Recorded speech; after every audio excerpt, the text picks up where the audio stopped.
How's it going, YouTube? My name is Samuel, and today we're going to talk about Secrets of the Millionaire Mind from T. Harv Eker, the book. So if you never read it, we're going to talk about two main things that I think is really important on this book and why you should take that into consideration. So let's start now. So the first one is pay yourself first. So Eker emphasizes the importance of paying yourself first, which means prioritizing savings and investments before spending on other expenses. This rule encourages setting aside a portion of your income, typically 10%, okay, that can vary, for future financial growth, ensuring that you can consistently build wealth over time. Now I know that's not the reality of everyone. A lot of people that are going to be like, oh, but I cannot save up. I have a child, I have a family that's dependent on me. Like I don't make enough money to save up on the next day, on the next month or whatever. But that's like that. Of course, that is the perfect world. But if you can find a way to, I don't know, maybe work a little more, or maybe a second job, or maybe specialize in an area, just so on the long term, on the long run, you'll be able to at least improve your chances of making more income, so you can save it more, because you don't want to just be saving money, but you want to make you more money. And if you're on a low budget and you basically have no time, then there's probably something going on in there.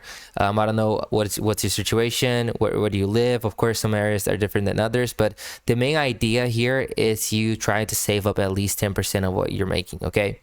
And of course, that's just one minor thing that you need to do. But if you can at least get the mindset ready for this and try to save up, try to understand how it works, try to develop the habit of trying to save up, that's the first step for you, okay?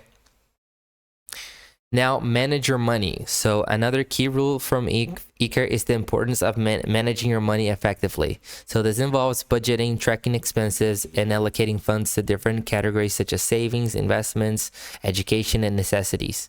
Eker's 6-jar system, where income is divided into separate jars for specific purposes, can be a simple and practical method to illustrate how to organize finances and ensure that money is used wisely and purposefully.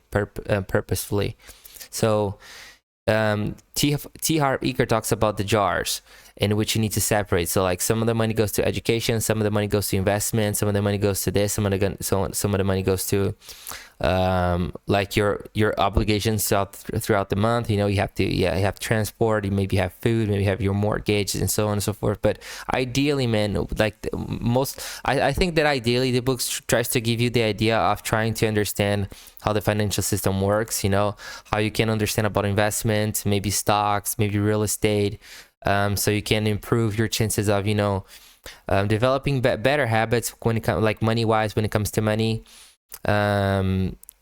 Of course, I strongly believe in entrepreneurship as well. I don't just believe in saving up money, because it really depends.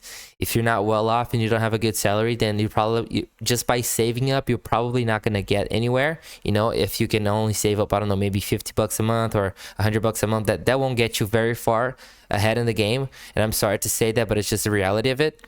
But at least if you're getting to try a little bit to understand how the system works, to educate yourself financially and become financial literate, understand about investments, understand about entrepreneurship, understand about how to grow your income, how to make passive income, active income, build systems in which you're not trading your time with money, or you're working at something that is building something for you on the long run. It's like you're stacking up, like YouTube, for example, because YouTube is one way to do it, and that's why I'm here. But YouTube is just one thing. There are many things outside of it, and ideally, man, if you just get started with this whole world of financial stability and trying to become financial independent, that's what you need. And that's why the importance of this book. And if you're interested about knowing more about the book, I read this book like maybe 5 or 6 times already. I absolutely love it. And if you want to read it, I put a link down below here for the Audible version of the book if you're interested. Now, of course, I am being an affiliate Audible. So if you do buy the book using my link, I'm going to earn a small commission, and I want to be very transparent with you guys. But either way, there's no additional cost to you. And this book is definitely a must for anyone that's trying to become rich or a millionaire, or at least better off financially. That's actually the first book I've ever read about financial advice and stuff like that.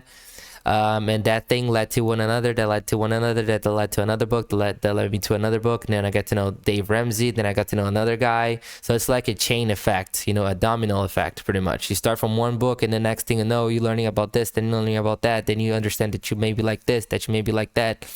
And it could be a beginning for you to open doors for your future. So don't stop reading. It doesn't matter if it's this book, it could be any book. Study as much as you can, and chances are you are going to become successful. Okay, so I hope you like this video. If you want to know more about books, if you want to learn more about entrepreneurship, I make a lot of videos about it in this channel, so stay tuned, stick around, that you're probably gonna love it. Okay, so I'll see you in the next one. Have a good one, guys.